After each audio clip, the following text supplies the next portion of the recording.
Ya. Bapa di surga, terima kasih ya Tuhan. Kau berkati kami semua dan kau menolong kami semua. Dalam namamu kami berdoa. Amin. Ini ya, ini saya terusin aja supaya tanggung. Kata tadi kan saya mesti tutup sampai ke habisin aja ke Roma 8. Yaitu lebih dari pemenang. Nih ya, habis itu topiknya penderitaan dunia. Nih, ayat 18.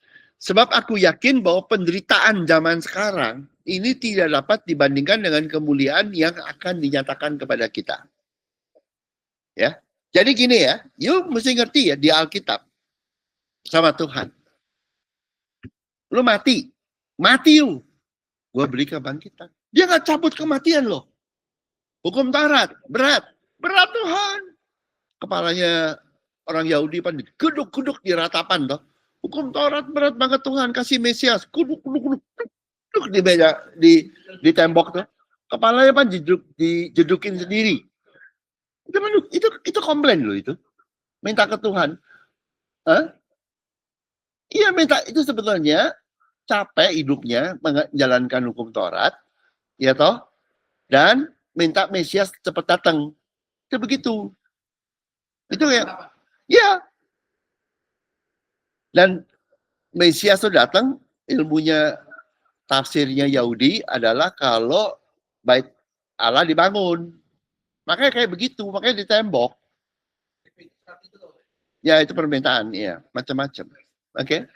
Jadi ya sama Tuhan itu begini. Yuk kena dosa, jatuh. Tuhan nggak cabut tuh. Cuman lu kena dosa, mati, gue bangkitin. Gitu. Mati gue bangkitin. Yuk kena dosa, saya kudusin. Gitu dia nggak cabut tuh. Hukum Taurat, berat Tuhan. Gitu. Aku datang untuk menggenapinya, bukan untuk meniadakan. Itu caranya Tuhan loh. Dia mesti ngerti. Hero. Ya, lu miskin, ya lu miskin. Nanti gue bantuin lu jadi kaya. Begitu. Dia nggak cabut lu masalah lu. Nggak, Mbak. You sakit, gue sembuhin. You dosa, gue bikin kudus. Jadi bukan ditiadakan. Nggak, Mbak. You ingat loh, Bible tuh kayak gitu. Ngerti nggak? Tuhan kayak begitu. Ya. Termasuk penderitaan. Ini mesti ngerti. Makanya itu dosa diapain? Dicabut. Hukumnya supaya nggak berdosa. No. You dosa lu. Gue bikin kudus. Saya ampunin. Benar nggak?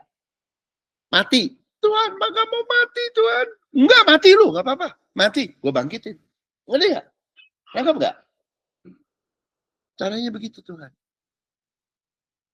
Caranya begitu. Ya. Jadi jangan pikir ya sama Tuhan. Pokoknya dia nggak cabut. Dia nggak cabut. Digenapi apa ditiadak, dia tidak meniadakan. Nah, ini makanya penderitaan. Sebab aku yakin bahwa penderitaan zaman sekarang tidak dapat dibanding kemuliaan yang akan dinyatakan. Tuh. Dicabut nggak penderitaannya? Lu menderita, nangis lu cabut. Gak ada lu jauh kayak begitu lu. Gak akan dicabut gue bilangin. Tapi dikasih kemuliaannya. Kemuliaan Tuhan apa? Apa? Ya, mercy seat. Kalau di perjanjian lama, di tabut perjanjian, yang ditutup sama cherubim, apa? Mercy seat. Kalau di mata orang Yahudi, di mata Hollywood, yang dilihat emasnya. Loh, memang dari emas, Ra. Yang dilihat emasnya yang beling-beling. Namanya tuh tutup pendamaian, atau kalau bahasa Inggrisnya, mercy seat. Jadi Tuhan itu nih, kayak saya duduk nih. Ini siapa duduk? Kalau nggak kan gue jatuh, nih gue duduk. Yang ninggin saya siapa? Ini bangku ini toh. Bangku ini apa namanya? Bersisik kalau di Tuhan. Bersisik itu apa? Hati Tuhan toh. Nah ya, jadi Tuhan dimuliakan karena apa? Karena hatinya. Nggak enggak? Pan bisa macam-macam ya. Orang dimuliakan karena dia pinter. Bukan, Tuhan bilang bukan. Tuhan, orang dimuliakan karena kaya. Tuhan bilang itu bukan gue. Gitu. Tuh, ada orang dimuliakan karena talentanya jago. Bukan, Tuhan bilang. Orang dimuliakan karena sekolahnya pinter. Gitu toh? Atau dia bisa punya senjata.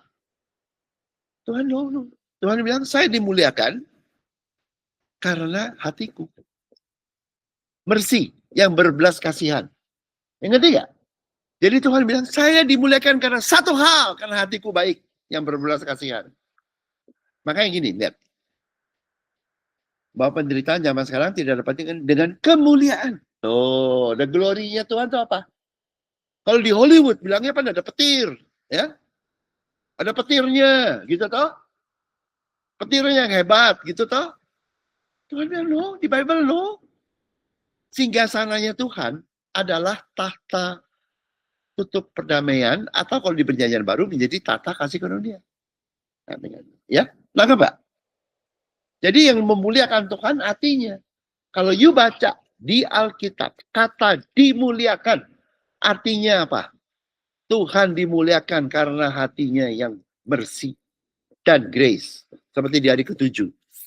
Tuhan memberkati dan menguduskan hari ke-7. Nangkep Pak? Itu kalau visualisasinya adalah dia duduk di mercy seat, ditutup sama cherubim. Tuh, yang di tabut perjanjian. Lengkap ya?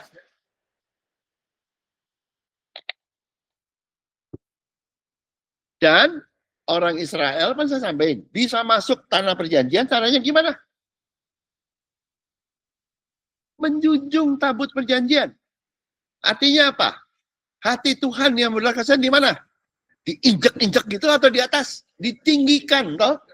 Kalau lu meninggikan hati Tuhan yang berbelas kasihan, you shall enter kerajaan surga. Tapi you kalau teologi ya, lu sok-sokan, you shall not enter. Kenapa? Pan ditinggikan. Pan si imamnya suruh ngangkat, toh? Ngangkat tahu? Di sini, toh? Ini apa di atas, toh? Ngangkat nggak? Tahu? Pernah lihat? Dipandu. Pan ditinggikan. Siapa yang ditinggikan? Hati Tuhan yang berbelas kasihan. Mercy seat. You understand? Nah ini.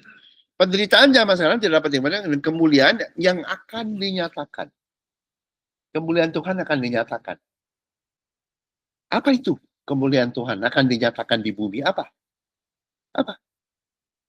Israel bangkit. Bom nuklir ditembakin kemana-mana itu. Sebab dengan sangat rindu, seluruh makhluk menantikan saat anak-anak Allah dinyatakan. Jadi ya? Anak-anak Allah, plural. Ini bukan Yesus. Ini majemuk. Ya, sebab dengan ini. Datangnya apa? Kan tadi nih, penderitaan, kemuliaan. Siapa? Saat murid Tuhan datang. Siapa itu murid Tuhan? Yang meninggikan hati Tuhan. Kan sama tuh, lihat ayat 18-19. Tahu nggak? Seluruh makhluk. Dunia ini. Indonesia. Ini kayak gini hancur. Kenapa? Kalau di mata Tuhan. Murid Kristusnya belum datang. Atau belum banyak. Tahu nggak? Itu Bible. Seperti dunia rusak. Gelap. Kenapa? Kristusnya belum datang. Jadilah terang. Sekarang dunia terusin sama Kristus. Seperti Bapa mengutus Kristus, sekarang Kristus mengutus murid-muridnya. Hanya murid-murid Kristus yang bisa menolong dunia. Atau penderitaan di dunia. Hebat ya? Dan murid Kristus ngapain? Itu tidak dapat dibandingkan dengan kemuliaan yang akan dinyatakan. Murid Kristus menyatakan kemuliaan Tuhan. Karena meninggikan hati Tuhan. Lengkap nggak? Murid Kristus meninggikan kemuliaan Tuhan. Hati Tuhan, toh? Ya lengkap nggak? Itu yang bisa nolong dunia. Datangnya anak-anak Allah yang meninggikan hati Tuhan. Oke. Tuh, lihat ya. Jadi, sama seperti dulu orang-orang Benyamin menantikan datangnya Mesias. Orang-orang di perjanjian lama datangkan, salah nggak? Enggak. Habis itu Mesiasnya apa? Mesiasnya mengirimkan pengikut-pengikut Mesias, namanya murid-murid Kristus. You understand? Jadi ya, Tuhan tuh meninggikan muridnya. Nggak mau, oh saya aja. Enggak. Nangkap nggak? James, kamu juga berkat, bukan hanya Kristus di dunia. Tuh, gitu. Kristusnya begitu. James, kamu juga yang akan mengalahkan penderitaan di bumi. You understand? Muridnya. Kan muridnya apa? Seperti gurunya, toh. Muridnya itu apa? Segambar dan serupa Tuhan, toh. Seperti Tuhannya membawa berkat, menolong yang menderita, murid Kristus yang akan menolong, memberkati dunia. Nanti hari keempat kan akan berubahnya di situ. Karena banyak bintang di langit itu hari keempat. Nah sekarang kan begini. Ya ini. Oke? Ini jadi penderitaan di dunia akan ditolong nantinya melalui datangnya murid-murid Kristus yang meninggikan hati Tuhan. Atau datangnya hati Tuhan melalui murid Kristus kepada dunia yang belum gelap. Ngerti ya? Ayat 20. Karena seluruh makhluk telah ditaklukkan kepada kesia-siaan, bukan oleh kehendak sendiri, tapi oleh kehendak Dia yang telah menaklukkannya. Tetapi dalam pengharapan karena itu sendiri juga akan dimerdekakan dari perbudakan kebinasaan dan masuk ke dalam kemerdekaan kemuliaan anak-anak Allah. Jadi, penderitaan di dunia. Seluruh makhluk itu ingin lepas dari perbudakan kesia-siaan dan kebinasaan di mata Paulus. Menderita, mau mati, mau binasa, hopeless, karena gak ada jalan keluar tuh, itu langsung di dunia. Kesia-siaan, karena terbelenggu, kan tadi ini kan di Roma 8. Ya karena kena hukum dosa toh, hukum dosa dan maut toh. Ini ngerti gak? Hukum dosa pan, kamu dosa pan mesti bayar.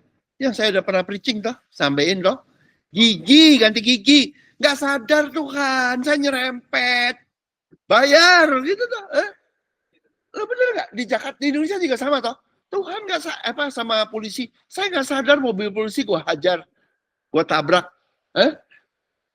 Polisinya bilang, gak sengaja ya, Bu. Bayar, gitu. Iya toh. Gak sengaja loh.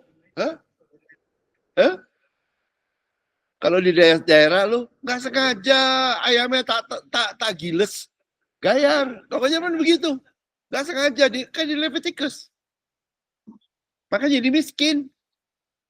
Tahu nggak? Nggak sadar ya, baru tahu ya. Kalau nggak dibuka, nah itu. Kalau nggak dibukain hukum Taurat lu baru tahu tau nggak tahu ya. Kamu tuh banyak utang ke orang lain sebelumnya. Banyak dosa nggak sadar. Lu nyakitin apa? Mungkin lu nggak tahu. Lu utang lo. Nggak tahu ya?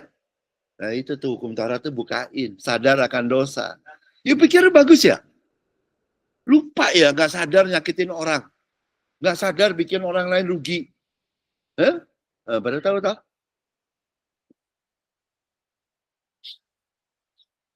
Makanya ampunilah utang kami. Seperti kami sudah mengampuni orang yang berutang pada kami.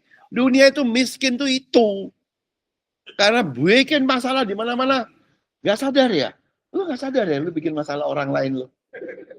Semua orang gitu, nggak sadar loh. Nyakitin hati. Apa? Nggak sadar loh.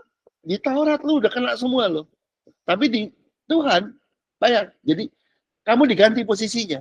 Dari tadi nggak sadar, menjadi bikin masalah di mana-mana, kamu dibikin nggak sadar, jadi berkat di mana-mana.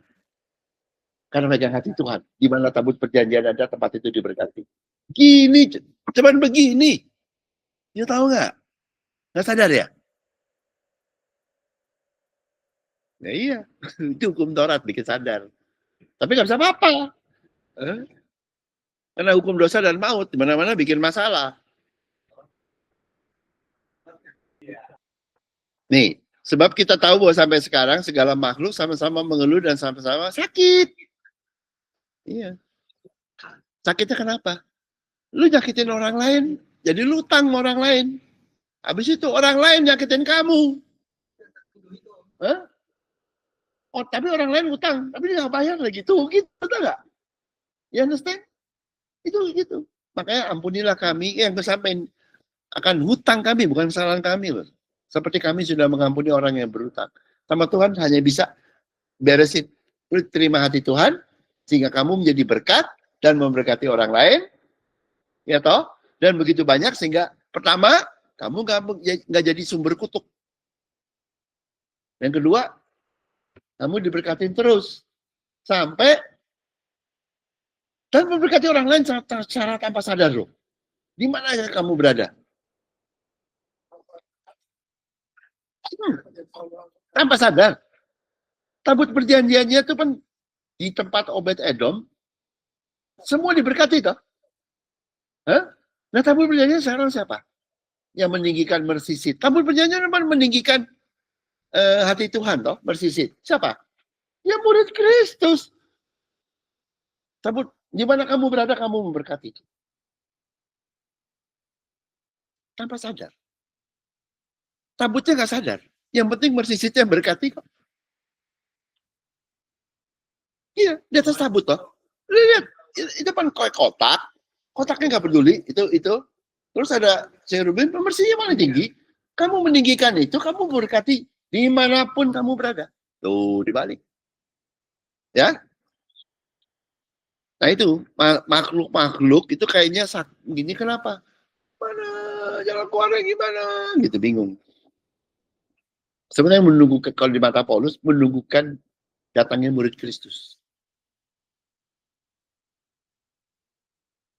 Dan bukan hanya mereka saja, tapi kita yang telah menerima karunia sulung roh. Hati, karunia sulung. Jadi pertama menerima berkat dari hati Tuhan. Kita duluan. Ya, kita juga mengeluh dalam hati. Kenapa? Sambil menantikan pengangkatan sebagai anak, yaitu pembebasan tubuh. Karena kita udah terima semua, tapi yang belum satu.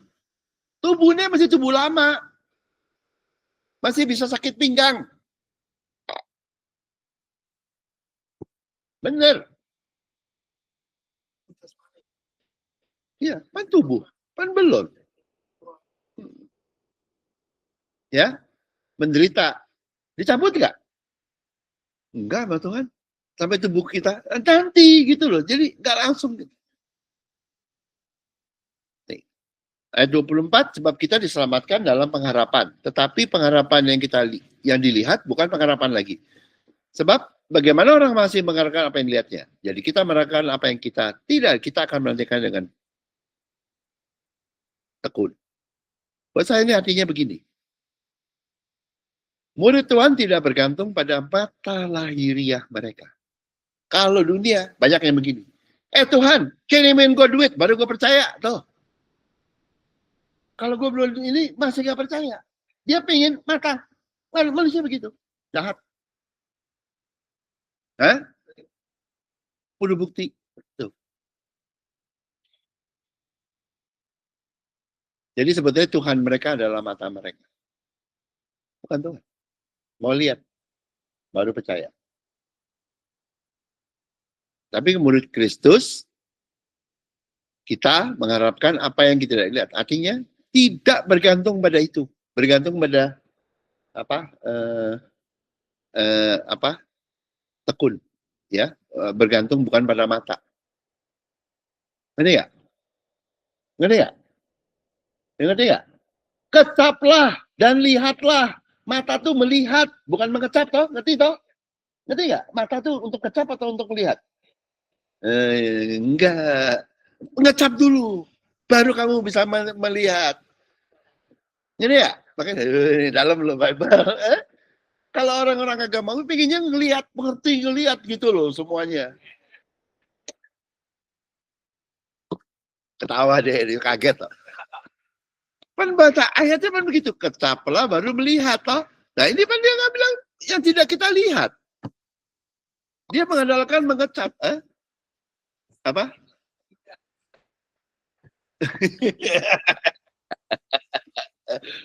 Makan. Mengecap itu kayak itu. Pakai kayak baby itu loh. Lahirnya kan buta. Terus sampai bisa lihat. Pertama kali burem. Habis itu tambah jelas.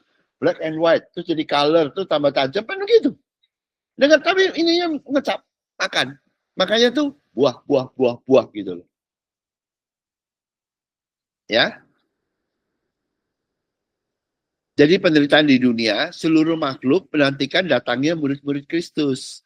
Sama seperti dulu orang-orang di perjanjian lama menantikan datangnya Kristus, Mesias. Dan Tuhan begitu. Seperti Mesias dikirim oleh Kristus, oleh Bapa, Mesias mengirimkan kita, gitu loh, tahu nggak? Ya, benang merahnya semuanya punya hati Tuhan atau meninggikan hati Tuhan yang berbelas kasihan. Semua makhluk ingin lepas dari perbudakan kesia-siaan atau hukum dosa dan maut. Gitu loh. Ingin menjadi ciptaan baru. Tubuh kemuliaan akan datang untuk menggantikan tubuh lama. Pasti datang. Don't worry. Gitu loh. Mati, nanti dapat ini. Murid Tuhan tidak bergantung pada mata leher. Sehingga mereka dapatnya karena digantung pada kemampuan diri sendiri. Jadi nggak pakai, kalau agama apa, gue ngerti dulu, gue lihat dulu, baru percaya. Nih, pakai logikanya banyak. Enggak. Pokoknya Tuhan dikasih apa, udah ngecap, tahu bisa percaya gitu loh, tahu nggak? Seperti baby, tahu bisa ngelihat gitu loh. Ya, lu kira dia milih ya, saya mau susu, vanila, besok coklat, gitu. Lu kira gitu ya? Ya terima aja. Ini kelemahan kita. Nah, ya. Demikian juga roh atau hati Tuhan atau roh Trinitas ketiga membantu kita dalam kelemahan kita. Sebab kita tidak tahu bagaimana sebenarnya harus berdoa. Ya, jadi kelemahan kita memiliki banyak kelemahan bahkan dalam hal berdoa sekalipun. Tapi yang bisa nolong siapa? Roh. Roh itu apa? Roh itu hati. Ngerti nggak? Trinitas ketiga memerankan hati Tuhan. Banyak orang di gereja karismatik Pentakosta maunya kuasanya roh. Tapi dia nggak mau hatinya. Ngerti nggak? Mau duitnya tapi nggak mau apa aja tuh hatinya. Bener loh. Jadi di gereja, banyak gereja itu mengerti Trinitas ketiga itu berkuasa. Bener loh berkuasa. Karena hati Tuhan membawa kuasa Tuhan. Diikuti oleh kuasa Tuhan. Dan dia mau itu. Mau kuasanya. Tapi nggak mau menolak hatinya. Kenapa? Kalau bergantung sama hati Tuhan itu yang bersisik, berbelas kasihan. Ia bergantung sama hati Tuhan. Kalau bergantung sama otak manusia, teologi, gue yang taat, gue yang bayar berpuluhan, gue yang melayani, gue yang menginjili, gue yang bikin. Loh itu bukan bergantung sama hati Tuhan. Itu bergantung pada gue. Gitu loh, nggak? Ngerti nggak? Jangan dapat roh kudusnya atau roh Tuhannya Trinitas ketiganya. Di karismatik, di Pentakosta, yang lebih ngerti. Ngerti roh kudus. Hati, sebetulnya kalau kudus, makanya saya sering pakai hati yang menguduskan. Karena kalau enggak lu kena rusak sama Pentakostal sama apa ini. Roh Kudus. Tapi kamu yang jaga keselamatan. Loh, lu yang ngudusin lu siapa? Kok lu yang jaga gitu loh? Enggak, lu tahu enggak? Yang goblok tuh siapa gitu loh? Ngerti enggak? Kalau you percaya you yang harus menjaga keselamatan, you yang menjaga kekudusan, berarti lu nolak Roh Kudus dong. Sumber kekudusan dari mana? Dari hati Tuhan, Roh Kudus, Trinitas ketiga, oke. Atau kamu sendiri? Yang mana? Oh enggak, dia begini. Saya jaga keselamatan. Tapi gue mau kuasanya Roh Kudus. Tuh. Ayo, bisa gila nggak lu gereja lu? Nggak konsisten dong. Ngerti nggak? Kalau lu kudusan datangnya dari hati Tuhan, ya kamu bergantung pada itu.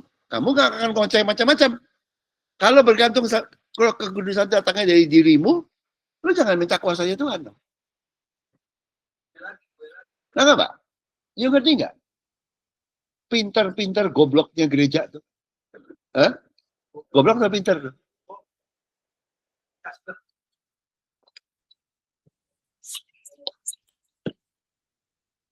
Jadi Roh bantu kita dalam kelemahan kita, bahkan dalam berdoa, tapi Tuhan tetap menolong.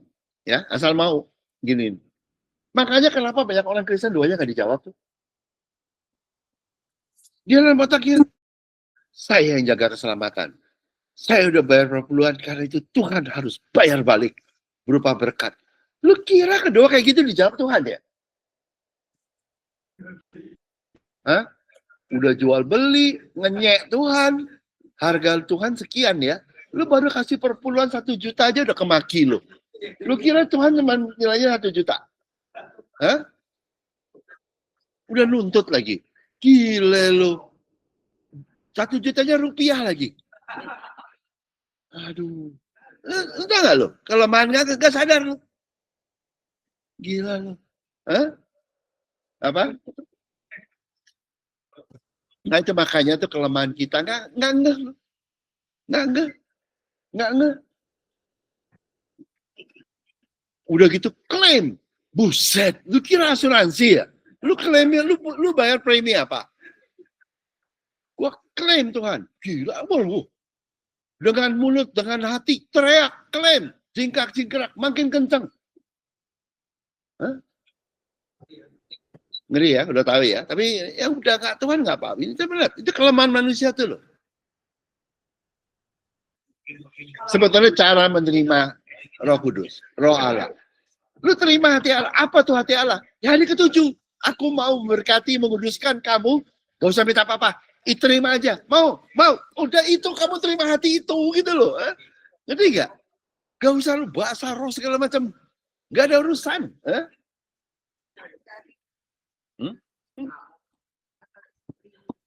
Iya. Itu di gereja ya, diajarin sekolah bahasa roh ya. Gue bilangin ya, kalau you mau belajar bahasa roh, yang benar, gue kasih lihat baby gue tuh, cucu gue tuh. Itu bahasa roh tuh. Baby ciptaan baru. Bahasa roh pun bahasa hati. Coba yang tahu di sini yang punya baby. Dulu mothers. Bisa ngomong apa? Gitu. Nah itu bahasa roh. Bahasa hati. Tahu lu mamanya tahu lu. Mamanya tahu kasih susu. Tangannya nggak bisa apa-apa, kakinya nggak bisa apa-apa, pikirannya nggak bisa apa-apa. Gua kasih tahu lu, bahasa hati. Orang senyum, nggak usah kata-kata. Udah tahu dia happy. Itu tampak. Ngerti nggak? Kalau pikiran, kehendak, firman, itu mesti ada bahasa. Mesti ada apa? Vocabulary. Kalau bahasa hati enggak. Ngerti nggak? Itu bahasa roh, bahasa hati. Makanya bahasa roh, itu bahasa hati. Mau tahu di mana? Lihat itu baby. Ngerti nggak? Makanya kita semua tuh jangan keder ya. Kalau dibilangin sama gereja tertentu, bahasa roh. Bilangin, saya udah bisa bahasa roh sejak saya dilahirkan. Waktu saya baby, saya udah bisa bahasa roh ke ibu saya tuh. Bahasa hati tuh.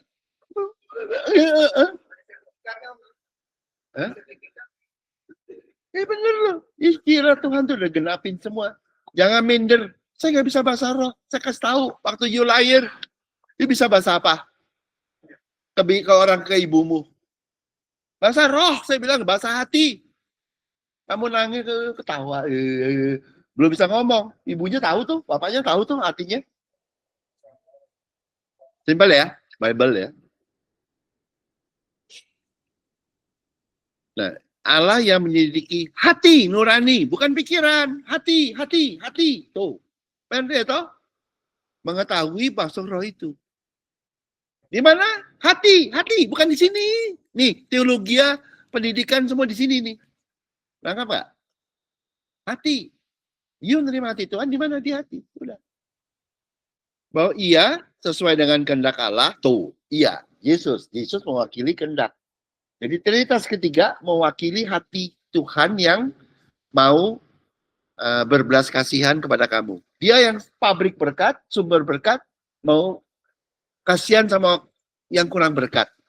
Dia yang maha kudus, kasihan sama yang perlu kekudusan.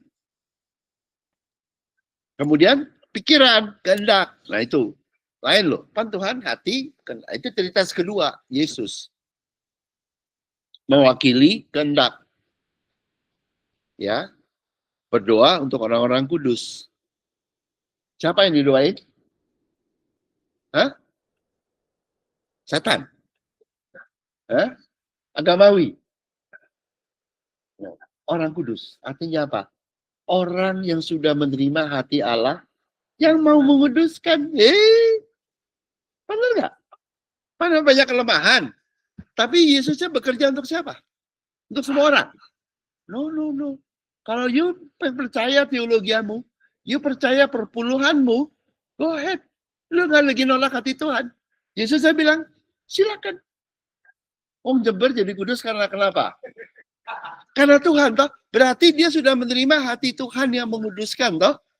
Yang menerima hati tadi. Tuhan Yesus bilang, saya yang berdoa. Saya yang berpikir untuk masalahmu. Ya ngerti nggak? Seperti ini tuh. Kayak hidden ya. Sesuai dengan kehendak Allah berdoa untuk orang-orang kudus. Siapa orang kudus? Kok bisa kudus? Jadi kalau bisa kudus, dari mana? Karena kamu terima hati Allah yang mau menguduskanmu. Kalau kamu terima hati Allah yang menguduskanmu,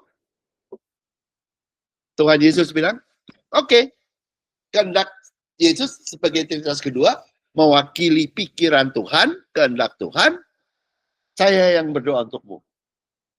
Kamunya diam aja. Otakmu gak usah kerja. Iya loh. Tuhannya yang Yesusnya prioritas kedua yang bekerja. Yang jadi Tuhan Yesus akan menolong nggak semua orang. Kita yang mau menerima hati Tuhan. Mau menerima hati Tuhan, itulah yang disebut orang kudus. Ngerti ya?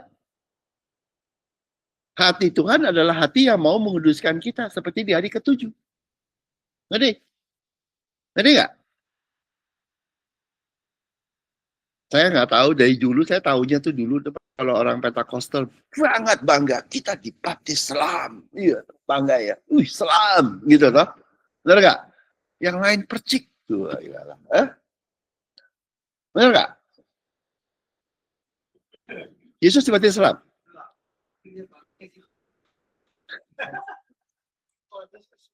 Saya bilangin, di Paulus, di kisah rasul-rasul, waktu Paulus ketemu orang yang murid-muridnya, kalau nggak salah Yohanes Pembaptis, apa itu apa? Ditanyain. Kamu udah dibaptis? Udah. Baptisan apa? Oh, baptisan menurut Yohanes Pembaptis. Paulusnya bilang apa? Nggak cukup.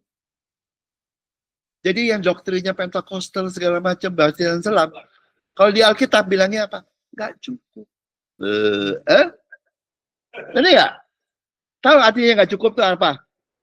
Nggak cukup. Nggak cukup baik. Siapa bilang Yesus dibaptis ngandalin Yohanes Pembaptis? Emang Yohanes Pembaptis bisa apa? Yang true baptisan adalah, habis itu gimana? Oh, kamu mesti dibaptis oleh roh. Hati Tuhan. Lu kira Yesus dibaptis sama kayak apa? Yesus dibaptis pakai air. Roh Allah turun. Baptisan yang benar adalah baptisan karena menerima hati Tuhan. Mau dicipratin atau yang di kayu salib itu nggak pernah dibaptis karena airnya nggak bisa naik ke atas gitu toh, di kayu salib ya toh mana bisa orang di kayu salib mau dibaptis pakai apa? Dia menerima hati Tuhan, itu yang true baptism, menerima hati Tuhan, bukan yang kayak dia ngomongin sama di gereja ribut soal baptisan. Nggak peduli Pak, yang menerima hati Tuhan itulah baptisanmu. Ya. Dan karena itu kudus. Jadi hati Tuhan yang ini. Ngerti nggak yuk? Bible itu, Alkitab itu sebenarnya nggak salah nulisnya, cuman yang baca pada nggak ngerti semua tuh. Banyak yang ngawur semuanya tuh. Nah. Jadi, jika seorang tuh masih tertuduh, artinya orang tersebut masih belum menerima hati Tuhan. Ini salah nggak? Salah. Tapi dia masih dituduh nggak? Mana lawyer? Nah, orang ya, kamu udah salah, tapi kamu bebas murni, diampuni oleh hakim. Gak bisa dituduh lagi loh. Hah? Kalau orangnya saya masih salah nih, waduh, saya ini begini karena dulu saya salah. Lu berarti belum kudus loh, belum menerima hati Tuhan yang menguduskan. Ngerti ya? Kalau udah salah, ya salah. Tapi dia udah diampuni, kan nggak boleh dituduh lagi gitu loh, tahu nggak? Kalau kamu mesti merasa tertuduh, berarti belum percaya ngampunin. Lagi menyangkal hati Tuhan. Seperti banyak di gereja. Karena itu nggak diberkatin. Karena itu nggak di Yesusnya nggak nolong. Tahu nggak? Karena mesti nolak hati Tuhan. You understand? Gue kan ceritanya yang negatif begini biar ngerti loh. Kenapa di gereja doanya nggak dijawab. Bukan Tuhannya nggak jawab. Karena lagi nolak semua. Kaum-kaum pemberontak. Nolakin. Ya toh? Jangan bingung. Mana saya jangan dijawab doa saya. Ya elunya lagi nolak Tuhan kok. Ngerti ya? Makanya gitu loh ya. Makanya dimulai dengan itu. Makanya kalau you lihat di Yohanes 1, Yohanes ya, kitab Injil Yohanes. Tajam Yohanes. Trinitas ketiga. Pertama kali namanya Roh Allah. Bukan Roh Kudus. Nama kedua Roh Kudus. Nama ketiga Roh kebenaran. Ini kebenaran, bukan teologi ya. Bukannya doktrin itu bukan kebenaran. Tahu nggak? Nama keempat apa? Penolong. Ngerti nggak? Hebat ya? Jadi kayak kebetulan. Yohanes. Hati Allah. Bentuknya apa? Menguduskan. Gitu loh. Kemudian apa? Nolong. Apa? Itu adalah kebenaran. Itulah kebenarannya. Hati Allah yang menguduskan. Benar yang ini. Bukan doktrin gereja yang macam-macam itu. Yang benar cuma satu. Tuhan yang memberikan kekudusan. Itu roh kebenaran. Lalu apa? Kalau udah tahu itu, baru jadi roh penolong. Ngerti ya? Lalu enggak? Kalau nolak itu, belum ditolong. Karena kamunya lagi nolak. Bukan Tuhan yang nggak mau nolong. Lalu enggak? Makanya you menerima dulu. Itu makanya kuncinya. Makanya di Yohanes, jika hati nurani kita, 1:3, ya 19:20 ya. Jika hati nurani kita menuduh kita, apa? Ketahuilah bahwa Allah mengetahui segala sesuatu dan Allah lebih besar dari hati nurani kita. Karena dia mengampuni, dia bisa menguduskan. Jika hati nurani kita tidak menuduh kita, nah itu kamu udah berasa kudus, udah tahu kudus. Kita mempunyai keberanian untuk mendekat kepada Allah. Baru ayat berikutnya. Itu kebenarannya. Jadi di situ. Ya toh? Jadi dia menguduskan dan itu benar. Kemudian baru yang berikutnya dia menolong. Dan apa saja yang kita minta akan Tuhan berikan kepada kita. Tuh. Urutannya itu, ngerti nggak? Mesti berasa salah nggak lo? Oh. Begini loh, bukannya apa? Itu tesnya. Di pulpit, dibilangin lu mesti begini, lu mesti begitu, kurang begini, kurang begitu. Gila nggak? Kalau lo ngerti, ya? Ngerti nggak? Jadi yang di pulpit pendatangnya malah nganemin tuh, lu salah lu mesti ini lu mesti bayar lu, perpuluhan, bayar lu, kurang lu, mati nggak lu? Bagaimana mau dijawab? Kenapa nggak? Malah diingetin, orang nggak salah digitin salah, orang nggak hutang digitin utang, aduh. Nggak, you mesti ngerti, saya ini bukannya mau jelekin orang, ya memang jelekin, tapi apa adanya. Bukan itu. Supaya jangan kena lo. Kalau nggak lu kena lo nantinya lo.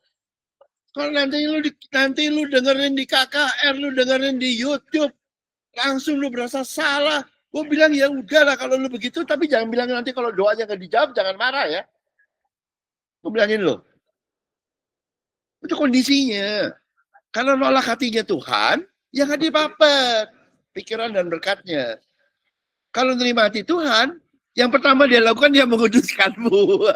Kamunya udah diampunin, biarpun ada salah. Ya. Nah, ayat 28 kita tahu sekarang bahwa Allah turut bekerja dalam segala sesuatu mendatangkan kebahagiaan bagi mereka yang mengasihi Dia. Jadi bagi mereka yang terima Hati Tuhan yang menguduskan, Yesus yang akan berdoa untuk kau. Doa syafaatnya, bukannya kayak di gereja tuh ada 500 dayang-dayang atau 1000 gitu ya. Nggak gitu. Kalau kamu terima hati Tuhan yang menguduskan, yang akan berdoa untuk kamu Yesus sendiri. Gitu loh. Dan Bapa di surga turut bekerja, atau kalau bahasa Inggrisnya bukan turut bekerja. God causes all things. Tuhan akan mengubah segala sesuatu jadi baik. Karena konsepnya nih ya, ini konsep teologi aja masuk, tau gak? Aku kasih tau aja. Dia manusia bekerja, Tuhan. Ini gue paling sebel ya. Ini di karismatik di mana ya. Tapi saya mesti bilangin sampai kamu. Gayanya. We do our best, God do the rest. Itu bahasa Inggrisnya.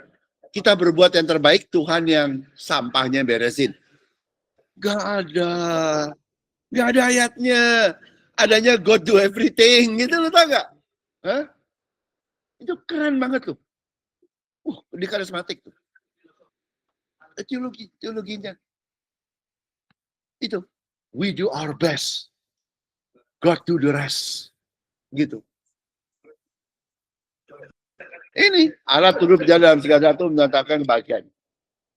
Jadi kamu bekerja, terus Allahnya melu kamu bekerja. Kamu do your best, Tuhannya yang beresin yang kamu nggak bisa. Aduh.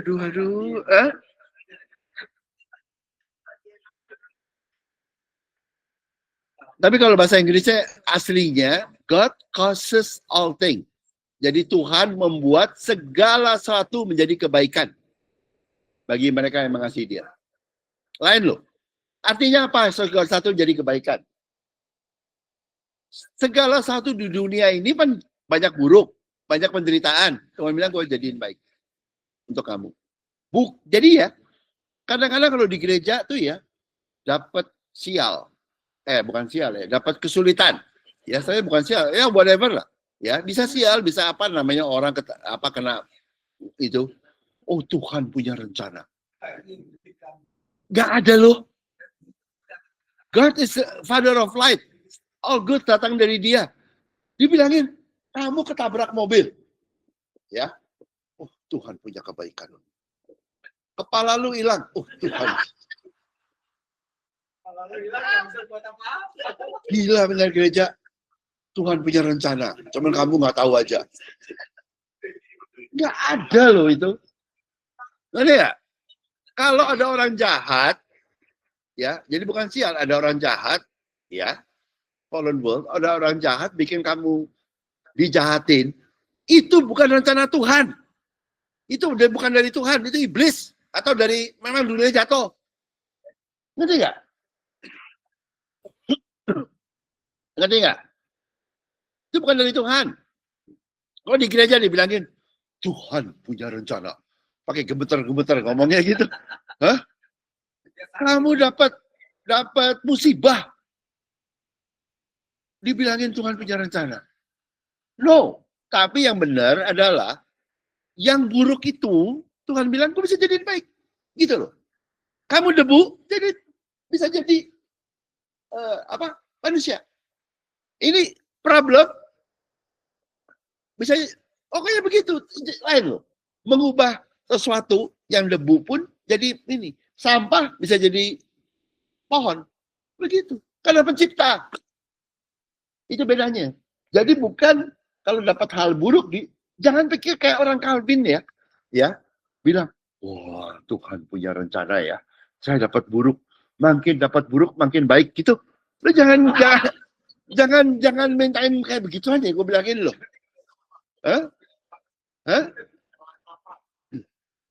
Doktrin agama jahat loh. Nggak ada, yang ada ini ya, God causes all things to work together for good. Itu artinya, saat kamu dapat yang buruk karena kamu salah, atau keluargamu salah, atau orang lain salah, iya wes gitu ya. Tuhan bilang, gue bisa bikin jadi baik. Kenapa? Saya pencipta. Begitu loh. Seperti debu jadi orang, debu jadi pohon. Nangkep nggak? Itu begitu loh, lain loh. Bukannya, aduh ampun dah gue kalau itu ya. Jadi orang tuh kadang-kadang, Wah, berterima kasih atas masalah atau problem. Kepala hilang satu gitu, mesti terima kasih. Bukan, jangan gitu. Terima kasihnya kepala kamu hilang, Tuhan bisa bikin tubuh yang baru, itu boleh.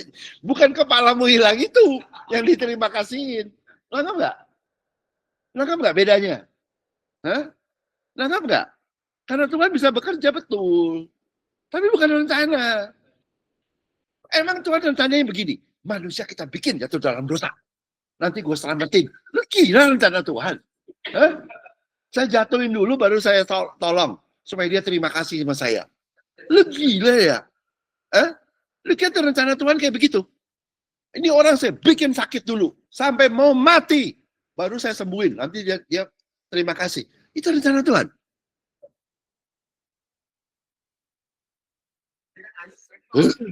Gitu loh. Ya, betul. Ya. Jadi dia baru mendatangkan itu. Ini udah. Termasuk yang buruk loh. Dia rubah. Jadi saya konklusi, kelarin, nih. Kita banyak kelemahan. Bahkan dalam berdoa. Hanya hati Tuhan dapat menolong. Tuh. Dan Tuhan itu udah langsung mau nolong. Belum minta, udah mau nolong. Jangan nolak. Tahu definisi jangan nolak apa? Apa? Definisi nerima gimana? Jangan nolak. Cara nolak 3 ya. Pakai kekuatan diri sendiri. Jadi bukan Tuhan tuh. Pakai percaya doktrin itu agamawi atau percaya nabi palsu. Itu 3 itu. Nolak. Tolak dia. Kalau nerima gimana? Jangan tolak. Gak ngerti gak apa-apa. Jangan tolak. Nerima nih, diem. Makanya berdiamlah kau di hadapan Allah. Be still and know that I am God. Diem, nerima atau ngapain? Diem. Tahu nggak gimana? Kayak ada orang ngirimin duit kamu ke rekening. Lu jangan tolak kayak ini yang kerja di bank. Masuk duitnya. Betul nggak? Begitu, jangan nolak ya. Itu begitu. Lalu Tuhan Yesus akan nolong kita yang mau nerima. Yang nolak tidak ditolong. Yesus tetap juru selamat, nyelamatin nanti di surga. Tapi di sini kamu sendirian. Itu dunia agamawi. On your own. Di bumi. Di surganya selamatin. Nanti baru belajar di sekolahin, di pemuritan. Serius, gue di Bible. Di surga pemuritannya. Banyak. Karena pada waktu itu orangnya datang. Tuhan, saya mau melayani engkau siang dan malam. Wah, teologianya mesti masuk. Yesus saya bilang, apa? Menghapus air mata. Terus gimana? Bawa ke air yang tenang, digembalakan. Itu bahasanya Alkitab. Artinya apa? Dihapus air mata. Tadinya mesti teologianya kan mau melayani siang dan malam. Kayak, ampun, Tuhan. Gitu toh? Ya, dia mau melayani siang dan malam. Tuhan bilang, hapus air mata. Artinya apa? Bukan lu yang layanin gue yang layanin lu. Tuh, kan begitu. Kedua, digembalakan ke padang rumput hijau, air yang tenang. Artinya apa? Bukan kamu yang melayani saya yang layanin kamu dengan kebaikan kamu. Sehingga kamu akhirnya ngerti. Ngerti nggak? Di surga, jadi murid Tuhannya di surga. Ya sama, melalui kasih. Jadi hati Tuhan yang mau menerima. Jadi ini artinya belum terima. Udah, oke? Masih itu dulu nggak lo? Bahasa kudus nggak? Udah. Kalau Tuhan udah ampuni, nggak bisa tertutup ini. Iya kan? Jadi bukan berasa dosa. Nggak ada urusan. Tuhan udah ampuni, udah. Ya udah, kamu udah diampuni Tuhan, ya percaya dia dong. Kok merasa tertuduh? Kalau masih pernah tuduh, belum percaya berarti. Iya kan? Udah diampuni, kok bisa dituduh? Ya berarti nolak yang ngampunin.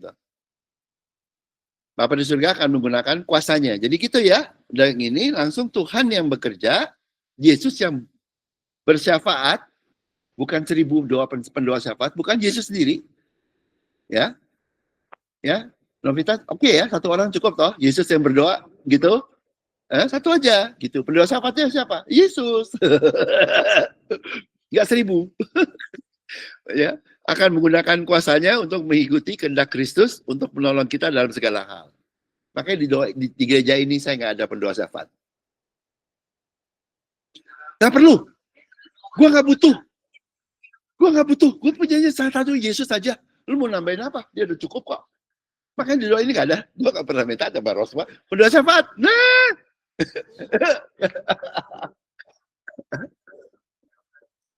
Makanya saya nggak butuh didoain. Doain gue Yesus. Ngapain gue pusing? Untuk mengikuti kehendak. Ini Bibelnya begitu. Untuk menolong kita dalam segala hal. Nah, terus langsung Yesus berdoa. Udah Bapak bekerja. Selesai. Cuman jadi ujungnya terima hati aja toh. Terima hati gimana? Jangan nolak gitu. Belum. Menerima dulu. Jadi menerima, mengecap, menerima kekudusan, menerima berkat dari Tuhan. Nanti setelah itu bisa percaya gitu, baru bisa melihat. Stepnya begitu, menerima dulu, mengecap, kayak anak baby itu minum susu, mengecap dulu, kemudian dia tumbuh, dia bisa lihat. Kayak you sekarang bisa ngelihat toh, udah kecap dulu, gitu, jadi bisa ngelihat. Nanti tambah lama tambah lihat gitu loh. Apa? Udah deh, itu caranya Tuhan. Seperti satu buah bikin kamu rusak, satu buah bikin beresin semua. Gitu tuh, maksudnya Bible. Makan, buahnya mesti dimakan.